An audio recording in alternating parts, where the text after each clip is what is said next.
I'm Gret Batchelar, the founder of Conscious Working, which focuses on embedding well-being and its benefits into the workplace. I am thrilled to be here with you today in support of Cowdrey's Wellbeing program, virtual wellbeing program.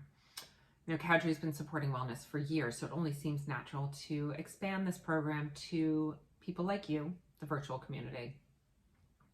So today I'm going to be talking to you about why well-being matters, and in particular, why it matters in business. And I'll share with you some strategies that business owners, founders, leaders like you can employ to engage your teams and also to boost their morale now during COVID and beyond. And a little bonus, at the end, we will be doing just a short practice together, a little breath work and a guided meditation. So before we dive in, I just wanted to give you a brief background on me, because like many entrepreneurs or founders, my story is my why. So I have worked in the fashion industry for over 20 years.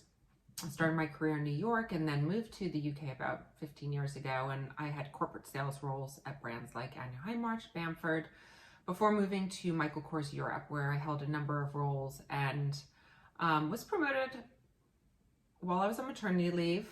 And like any ambitious professional, I quickly returned after only 4 months and very quickly had a grueling travel schedule, was traveling almost every week to Europe and probably every other month to New York. Just thinking of it again makes me a little bit exhausted.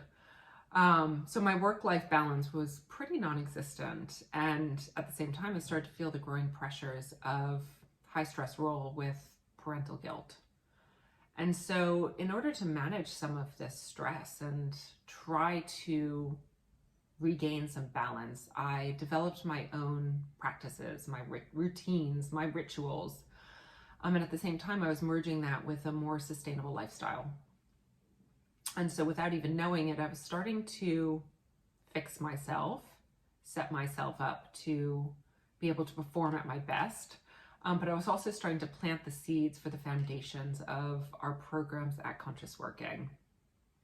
So Conscious Working then was born out of this recognition, this realization that well-being is needed in business. There's a much greater need for it now than ever. And just in the past year, we've really started to come to terms with this and started to partner with businesses to create and implement bespoke well-being programs that address the hybrid challenges of work today. But we're also looking at what are the future challenges of work? What is work going to look like? And how can we establish some well-being programs that enable teams to perform at their best? So in my view, I've been a leader and now I'm sitting on the other side, and well-being can be used as a bridge. It can be used to create culture, and it can also be used as a strategy to perform and perform great, to hit the numbers that you need to hit.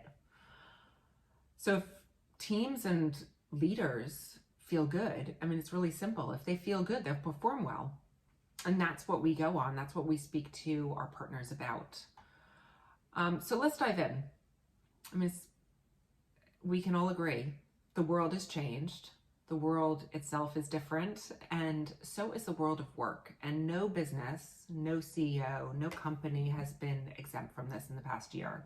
Some might have been more impacted than others, but every company has been impacted because, the pandemic was outside of our control. No one was really prepared for it. What's also really clear is that every employee needs support, every employee at every level. There's been some interesting research done in the past year, and employees all state that within the past year that their mental health and their physical health is more important now than it was a year ago. So mental health is 84% more important, physical health is 87% more important. There was also a study done recently by Oracle and Workplace Intelligence, which wanted to understand the effects of remote working caused by the prolonged pandemic. And what came out of it is that C-suite executives are experiencing the biggest effects, with over 50% of C-suite execs stating that they are struggling with mental health. Now, it's not to say that any other level is not experiencing it, but just to a lesser extent. So these C-suite executives cited challenges with managing stress and anxiety, collaboration with teams, lacking work culture, lacking that connection. You know, at the end of the day, C-suite executives, people like you, leaders, are still expected to hit your numbers, still expected to drive the business in the way that you need to. But we weren't trained to be working in this way. We hadn't, practiced working in this way. So this hybrid work is very different. It's different for leaders to be managing teams. Now, bottom line, businesses need to be supporting employees. And this is at every level. And it's to enable them to navigate through unprecedented times, but also helping them achieve those budgets, those targets that are required. Now, there's a few mistakes that I'm seeing some businesses make as they look towards well-being, to implement well-being programs. And the first one is that leaders are not necessarily engaged. So they might be supporting it financially, but actually believing in it, that's a different story. So they've signed off on the budget, but wholeheartedly don't necessarily see the benefits of a well-being program. Or if they do see the benefits, they actually aren't embracing their own well-being practices. The second mistake that I'm seeing is that employers actually think they're doing a lot more. They're offering a lot more. They're supporting their teams a lot more than employees actually feel. And there's been some research that backs this up.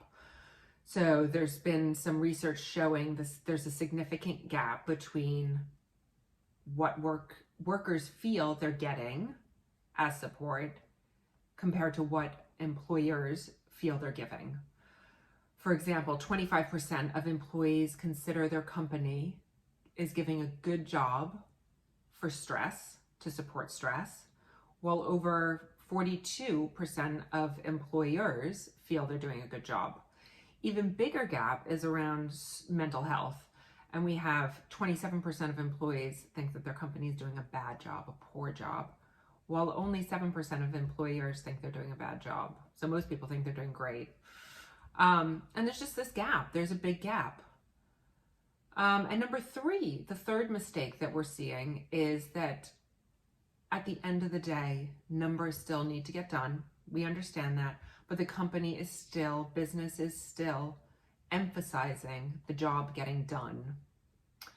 And look, we all are probably, victim to this. We wear our business like badges of honor. We have this great work ethic. We want to get things done.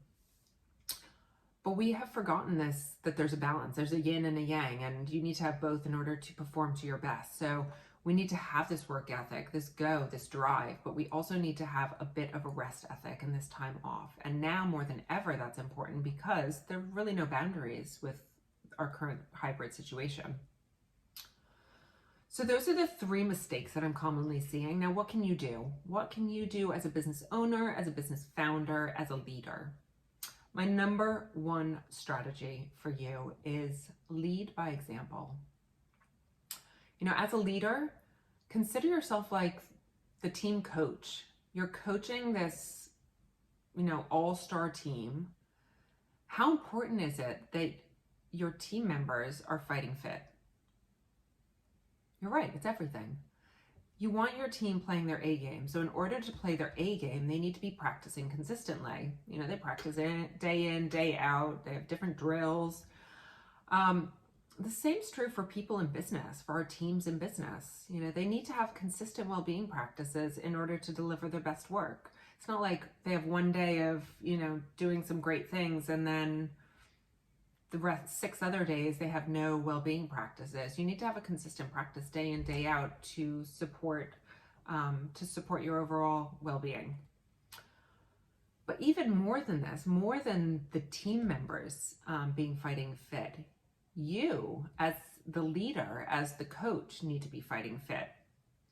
So your team, your all-star team, needs to see you as the coach in great shape, mentally, physically.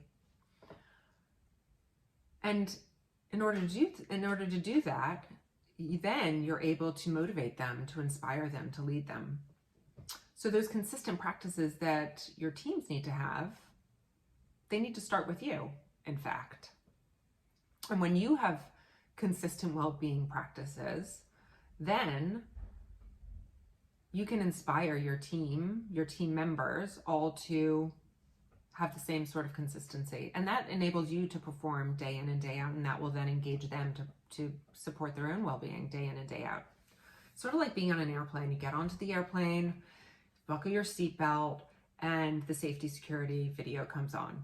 What do they say? They say, put your mask on first. Put your mask on first before you put on the mask of your child, of someone next to you. Why? Because you can't help anyone unless you've helped yourself first. If you're not there, then you can't put the mask on your child. So same thing, you as a leader, you need to put your oxygen mask on first. You need to nourish yourself first in order to inspire and engage your teams. So leading by example has never been more important. And I've seen so many cases of, a people project that has been implemented without the support of the CEO, without the support of the business founder, the leaders, the executive team, and unfortunately it just falls short. And the investment is a bit of a waste. The time is a bit of a waste. And unfortunately, the team below just starts to get a sense that they are unimportant. So it's all well and good to invest, but without the support of the leaders, it sort of goes by the wayside. And even more important is actually your involvement. So when your team see you and other senior leaders in your organization with their own well-being practices, communicating about their struggles with work-life integration or any other stresses, then it creates this human dynamic and it will draw people together. And right now, one of the biggest things that teams are stressing is that they don't have the connection. And actually just opening up to talk about these stresses or can actually bring people together. And ultimately, it will enable teams to be stronger and more committed in the long term. So, from my view, well-being needs to be a core value that's embraced by the company. And we all should be recognizing that well-being is a strategic asset because well-being does enhance performance. So at Conscious Working, we like to take a holistic view of well-being. It's not one thing, and it needs to be holistic. So we have 3 pillars: mind, body, and planet. And we always recommend a blend of these 3 initiatives because different people need different things, but also if you don't have the blend, then you're just looking at something one-sided. So we have this blend of initiatives, and they could include meditation, mindfulness trainings, workshops, yoga, other dynamic movement, also some passive movement such as yin yoga, maybe some breath work, mindset and behavioral workshops, looking at establishing healthy habits. So it's a whole realm of initiatives, programs, and ongoing practices in order to tackle the needs of your business and the needs of your team. So just to finish off, I just want to take us through a very short practice. We'll do a little bit of a breath work so you can, see how this impacts you. And then we'll go into a guided meditation. So for this breath work, it's called Coherent Breathing.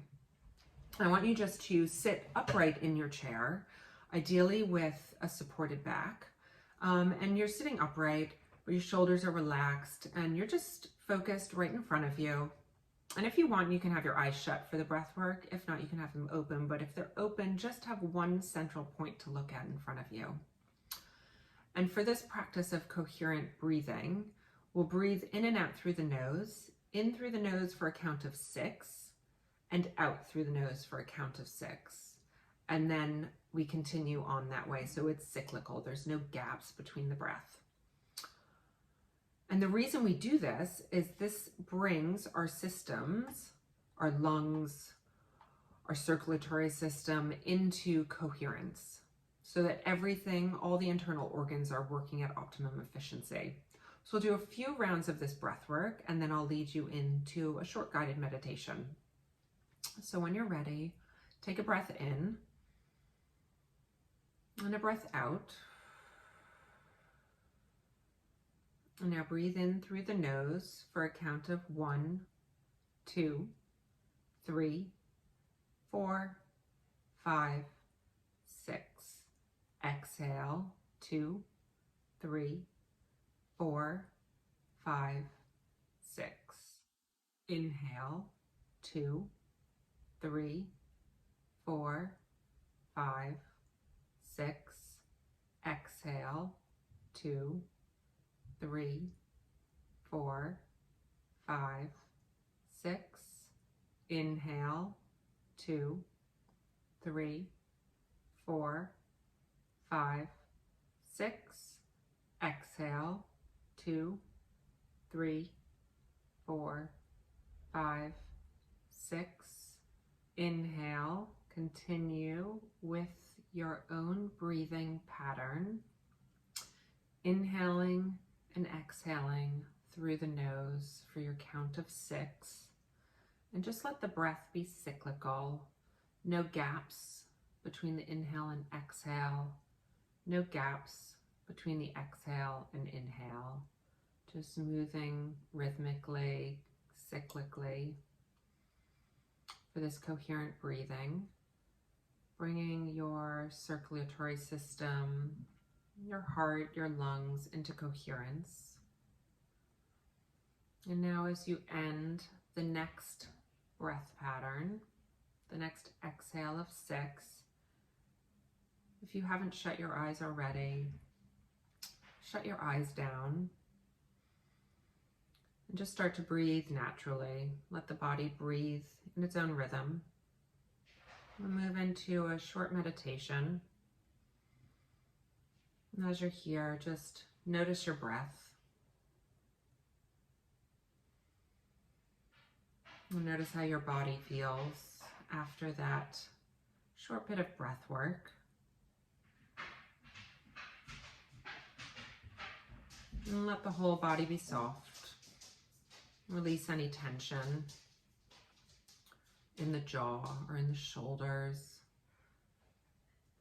in the legs, so that everything is just resting peacefully. And I want you to place your attention on your feet planted on the ground below you, and sense the connection to earth, whether it's through the shoes or just the soles of the feet. You feel this connection, just grounding down to the earth beneath you. Maybe you can sense all 10 toes.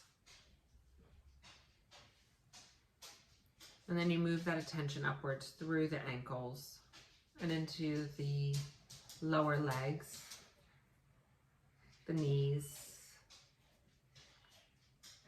to the upper legs, and all the way into the hips. Noticing the seat bones. The seat bones and the support of the chair beneath you.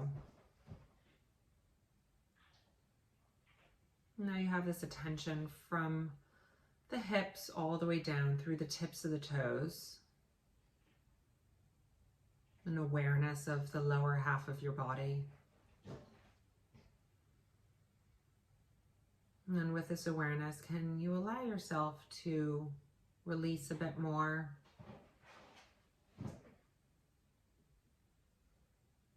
And then move your attention upward from the tailbone all the way up the spine, this physical center line of your body. Walking your attention up the lumbar spine, the mid-thoracic spine, and into the cervical spine. Bringing the attention into the shoulders. And then funneling that attention down the arms and into your hands.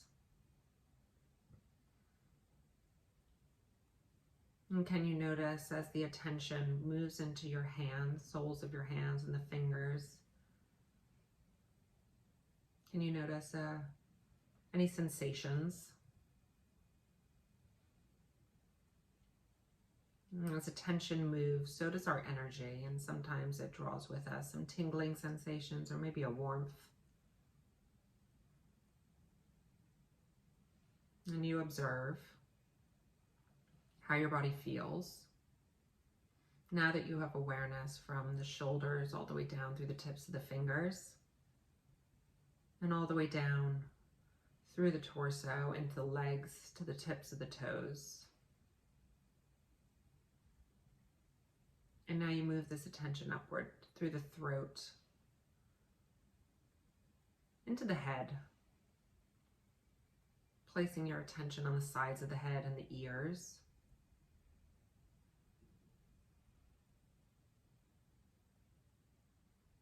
Observing the back of the head, the back of the skull, and how it connects to your neck, the spinal cord. And then you move the attention to the front of your head, the face.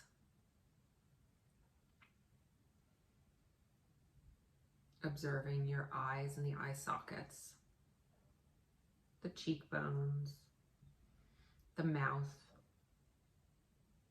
your jaw.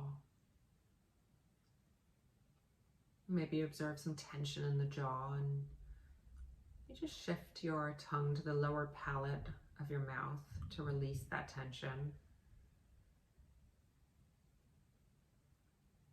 And then move the attention to the space between your brows, the mind's eye, your third eye. And let that attention go deep into the skull, into the brain. And have this sense of awareness, you're all-knowing. Rest your attention in the mind's eye for a moment. Observing any colors that may present themselves, or shapes or sensations. Cultivating an awareness. And then you move that attention all the way up from the third eye into the crown of the head.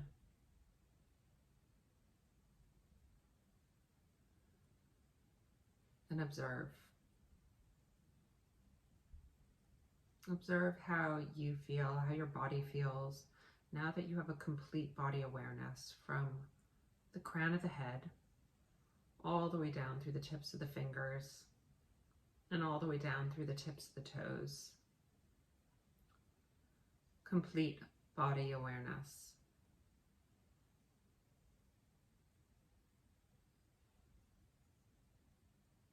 And now bring your attention back to your breath.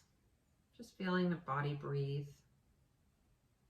Now that you have complete awareness of the physicality of your body here, right now.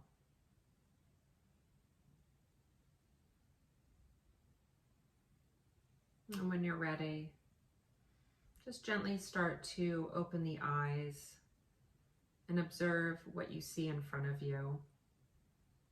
Observe how your body feels after that practice. And observe your sense of awareness now for this moment. Thank you for practicing with me, everyone. And I hope that you found this past 20-25 minutes beneficial. I would love to connect with you, for you to connect with me. So please visit our website and you'll have all the details there. Please get in touch. I look forward to hearing from you, and I hope you all have a wonderful day and integrate well-being into your daily practice, as well as helping others on your teams implement it into theirs so that they can perform their best.